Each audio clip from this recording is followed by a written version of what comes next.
yes, I work in AI. It's very obvious to everyone that data centers and compute are going to be the bedrock of this, coming technology wave. It is still ridiculously hard to set up a data center in India. What makes it even harder is that somehow if you get past all the requirements on getting the power line, getting the land, getting all the utilities in place, all the safety requirements, fire requirements, and you actually set up that data center, the biggest problem is that unless you make a data center of a reasonable size, which is 100 racks or so, which requires a huge upfront investment, you are not even going to be eligible for government tenders. You're not, going to be MITI impaneled. So, especially when it comes to a sector like technology, what we are asking from the government is not even subsidy. What we are asking for is true demand, right? True captive demand for Indian startups, which can only come from, say, the government or sectors like banking, etc.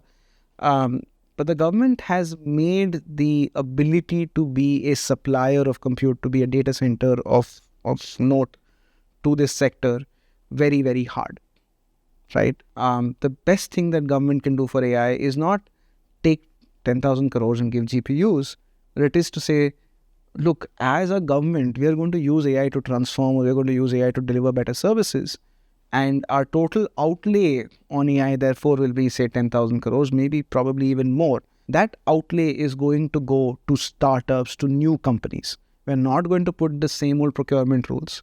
We are not going to check for how many previous government contracts have you had, whether you've done 25 crores of sales in the last year. We're going to decide based on whoever's technology has the best outcomes. If they could just make this change, the government demand could do much more for this industry and its growth than government subsidy or grants ever could.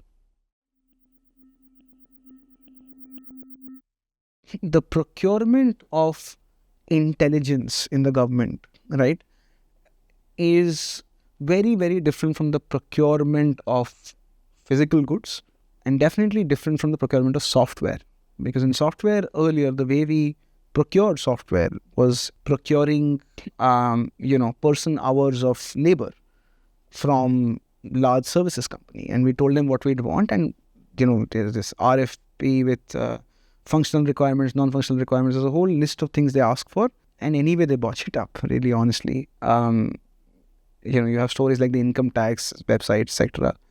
Intelligence is going to look even worse, because there is no good way, even for the top leading labs in the world like OpenAI, Anthropic, to know how good their model is. They're also figuring out through trials. Now, if you are a small startup, right, and you've done something really innovative and you've beaten these labs at something, you are unlikely to become a vendor to the government. Mostly because the government doesn't know how to procure intelligence and how to define problems and niches where intelligence could really leapfrog some service delivery that they have to do. And then, while in OpenAI may not put in a lot of resources to fill that niche, but some startup in India who cares deeply about, say, farmers or education in Indian language context may put in the effort and the investment to do that. But if the government can't pay them or doesn't, find a way to give them money for providing the service, then that market will never get created, those players never get created, and the chances of us one day having a frontier tech lab or technology company all get washed out, because we don't know how to use the government as a buyer.